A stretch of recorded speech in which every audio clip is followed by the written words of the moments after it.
Following the success of Black Phone, its sequel Black Phone 2 hit theaters Friday, October 17th, and it's exactly my cup of tea. It plays with that Nightmare on Elm Street dream logic, pays homage to cult classics like Curtains and The Dead Zone, and grounds it all in a raw coming-of-age story about a brother and a sister bound by trauma and survival who can't stop fighting over fear, how it shaped them, and how it still defines them today. Meanwhile, the grabber sins hang over everything, driving the horror deeper into the ice and forcing both characters to face what they've been running from. The famed duo that brought us Sinister, Scott Derrickson and C. Robert Cargill, return with the sequel more nightmarish, more supernatural, and definitely more violent than the original, all while flexing that kind of confident visual storytelling that pulls you right in. And don't get me started on the acting. So let's talk about Black Phone 2. It's time to find out.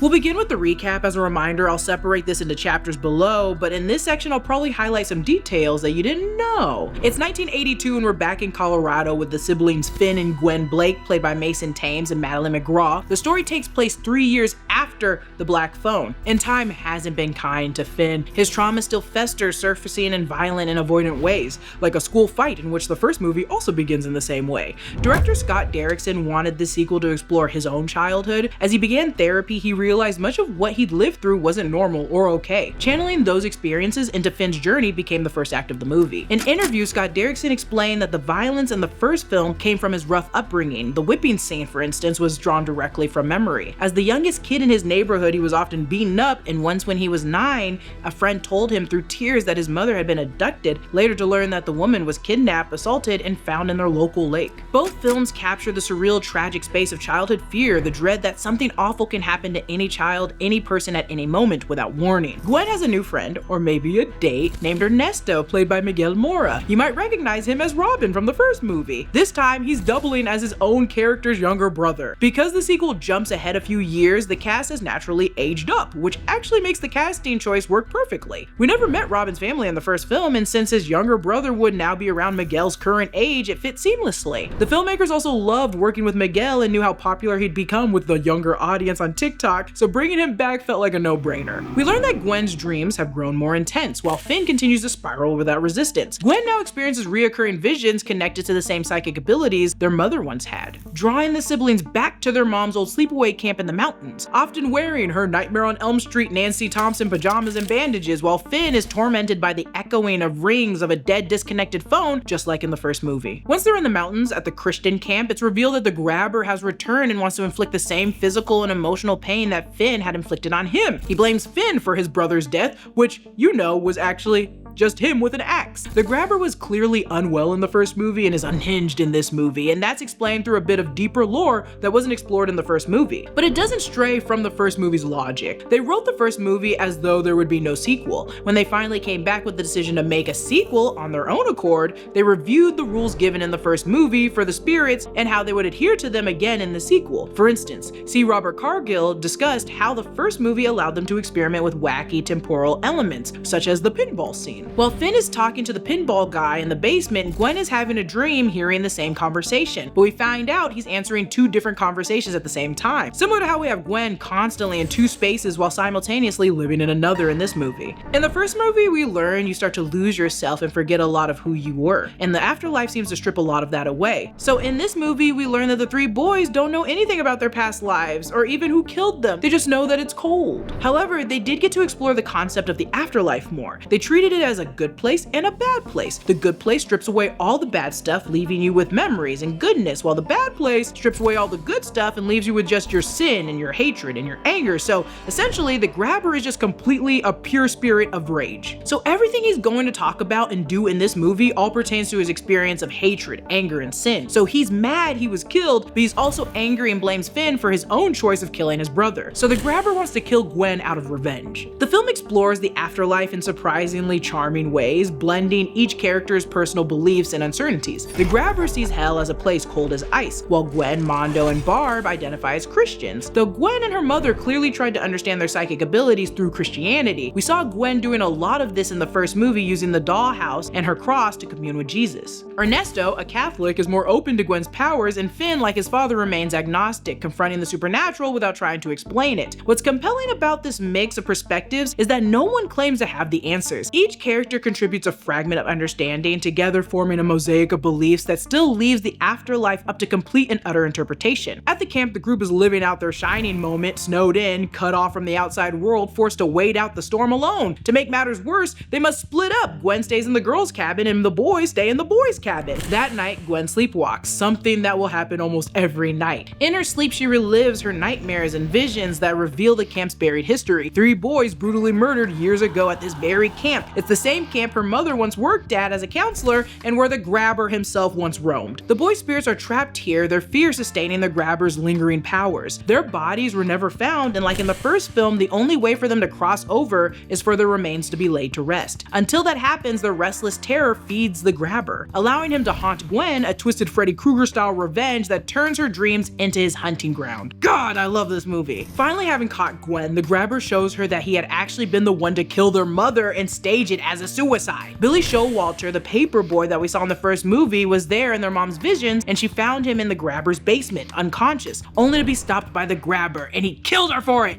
Now knowing how powerful Gwen is in her dream world, she rallies the gang, Finney, Robin, Mustang, Terrence, Mondo, Barb, and Ken, to finally take down the grabber. It all builds to this final showdown on the frozen lake. The grabber skates across the ice like a ghost, taunting them, invisible. The fight is brutal. The kids turn the tables on him, catching him by the ankles, just like when he fell and broke it in that window grate in the first movie. The 3 ghost boys appear, dragging him screaming back into the darkness. The next day, the phone rings. Finney can't hear it, but Gwen can, and she answers. On the other end, it's their mother in the good place. So proud of Gwen, and boy, did I cry when she said Robin was there too. Oh, so that's where the movie ends. So now let's explain the questions that maybe are lingering. So where did the grabber really go? The movie never defines heaven or hell outright. It leaves the afterlife completely subjective, shaped by whoever's experiencing it. When Gwen speaks to her mother on the phone and asks, "Where are you?" her mother simply replies, "You know," and it implied that she's in heaven, since both Gwen and her were devout Christians. Gwen also says the ghost children took him back to where he belonged. Earlier, the grabber said hell is as cold as ice, and that line flips our expectations, where hell isn't just fire and brimstone, it's frozen and empty. Maybe that's what damnation looks like for him. If the good place strips away the sin and leaves only light and warmth, then the bad place does the opposite. It takes away all the goodness and leaves only the cold weight of sin. Another question, how does the grabber actually operate in this movie? Well, C. Robert Cargill explained this at Beyond Fest, the show that I went to, and I saw this movie a week ago. He explained how the characters' different beliefs reflected in how they explain things. They took that lens of everyone's beliefs and created a villain through his own crimes and how he uses his own crimes. Essentially, he became supernatural through the weight of what he's done. When developing the grabber for the sequel, they essentially rebuilt him using pieces that weren't fully explored in the first movie. Both writers explained that they tend to overwrite their first scripts, then pull back, and they still let that overwritten logic guide the performance and writing. Even if the audience never sees all those logic or details, it helps them keep the characters consistent internally. One of those rules for the grabber, and a quick reminder from the first movie, that each of the grabber's masks reflect a different side of his personality, and each one represents a specific stage of his ritual. He starts his torment of Finney in the first movie wearing the no-mouth mask, a sign of control and silence. His next visit, he wears the smiling mask, more playful, almost sarcastic, and noticeably less threatening. When he watches Finn sleep, he's half unmasked, showing glimpses of the man beneath. Later, when he's frustrated that Finn won't play the game, he appears in the frowning mask and angry and volatile. And by the end, when he comes to finish the job, he's wearing the bottom half only mask,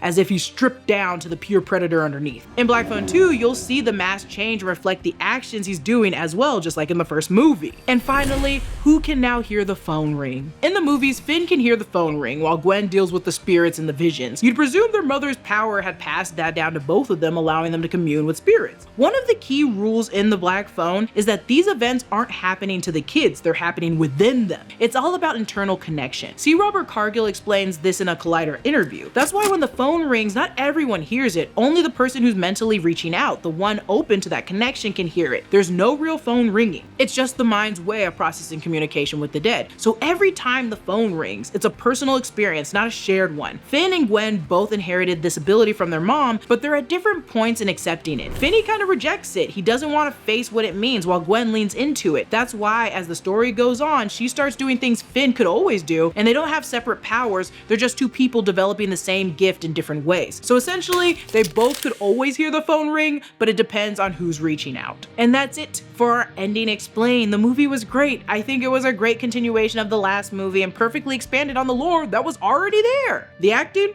A 10 out of 10, and they did it again. Thanks for watching. Make sure to subscribe to The Witching Hour for more horror movie talks and analysis videos. Follow me at Lulu Clemons. Go see The Black Phone. It's out now, and I'll see y'all freaks later. I'll maybe see you at Black Phone.